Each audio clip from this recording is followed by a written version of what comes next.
Because, okay, I've got it. Okay. I miss my niece in London. I've got it. So let me explain. We were saying how children can look like their fathers or their mother. Usually they look like their fathers because the men, your role is so deep. Your role is so deep that it literally you can become a spitting image of your father. So we were saying that just as the children can look just like their father, the father's character can show in the child, not just physically, spiritually, emotionally, every whichly. We have 5 minutes. Then I have to jump off 5 minutes. And so the character can you can look at your son and your son is you. You can look at your daughter and your daughter. This is why when there is no fathers in the home, the women go looking for fathers. They go dating all kinds of mess. Like they are chasing their father. Why? Maybe their father was a drunkard. Maybe their father was a womanizer. Well, maybe their father. So they end up marrying the same men like their father. Because you either look exactly like your father or you look for someone that's like your father. That's the truth. I should really be a someone who does research, a researcher, because I love these things because I have a track record. I can see things. I've followed a lot of patterns for 10 years. Many of us are living according to patterns. And we don't want to go back and trace the pattern. So let me finish the revelation. So just as they look like their father's DNA is in them, but also their character can be imprinted in their life. So you can literally make your child. So when you decide, let me go cheat, let me go lie, let me go do something, you are imprinting in the mind of your children, and your children can walk that path. You didn't hear it. I don't think you caught it. Like, I don't think you did. You catch it? You didn't catch it. You can literally. So when a father decides to do better than their father, they begin to rewrite. Your story today is that you're going to rewrite the story of your family. I'm not just called to write in books. I'm literally called to reform. I come from a family of 10 children. No, I'm going to rewrite the story.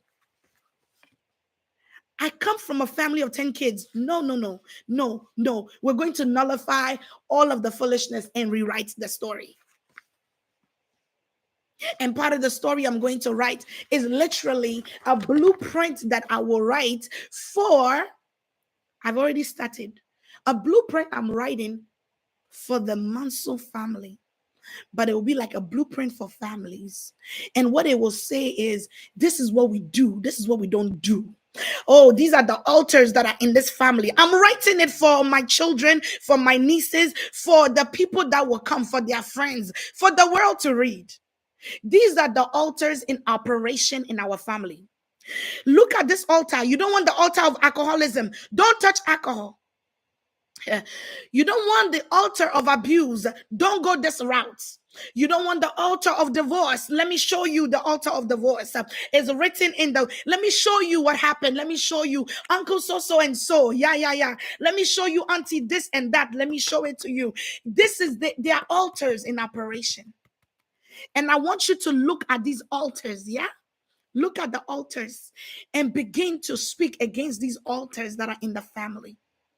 Because you don't know. Nobody did it for me. Nobody told me there were altars in my family. Nobody told me there were altars in my husband's family. Nobody told me of the altars. But I came into the altars. I encountered the altars and I had to die.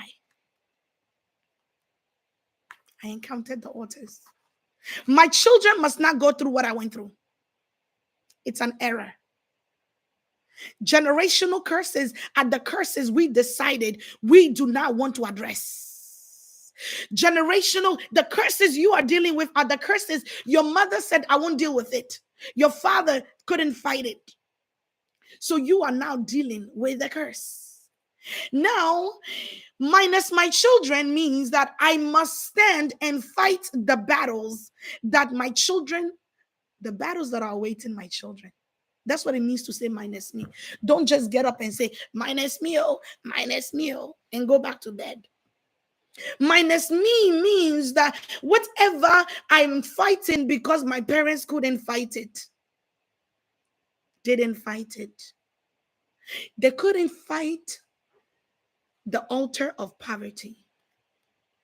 They couldn't fight it. They didn't win the war of poverty.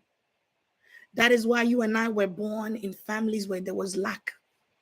Because our parents did not know about Genesis chapter 1, verse 26.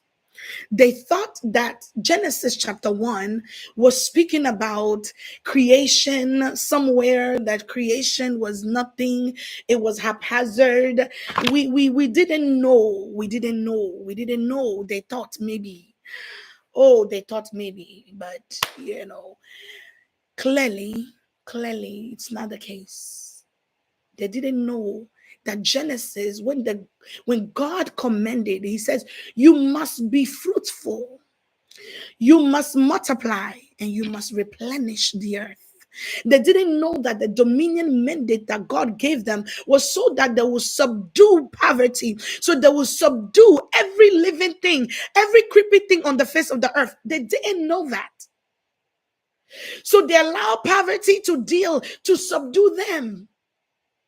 They lived in lack. They live now, like they live in wants. So now that I have come, because my children cannot be poor, I must subdue. Because my children cannot be poor. No, never. I must subdue. And how do I subdue? How do I subdue? The way to subdue the earth, to be fruitful, the way to multiply, subdue, and replenish is that whatever the altar is, I must replenish it with life. If it's an altar of depression, I must bring life upon it. If it's an altar of divorce, I must come and do the opposite of divorce, which is I must stand and declare that my marriage will not fail. I must declare that my marriage will not fail. I must declare that it will not be me. Oh, minus me. I must have a declaration. There must be a declaration. I tell you, there must be a declaration. There must be a declaration. Amado Shadaha. There must be a declaration. But there must be a declaration. Peter manages the team and lives up here in Detroit where it's cold.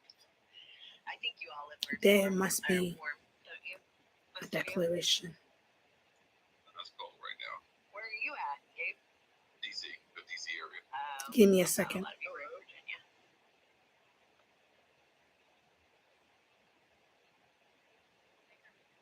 Okay. Let me finish. I'll join in a moment. There must be a declaration. Declaration through your lips. Declaration saying that whatever is going on, it will not happen in my household. You must position yourself to say no. That's why I have to have a blueprint for my family. Show them this is what marriage, this is what God intended. This is the original idea of marriage.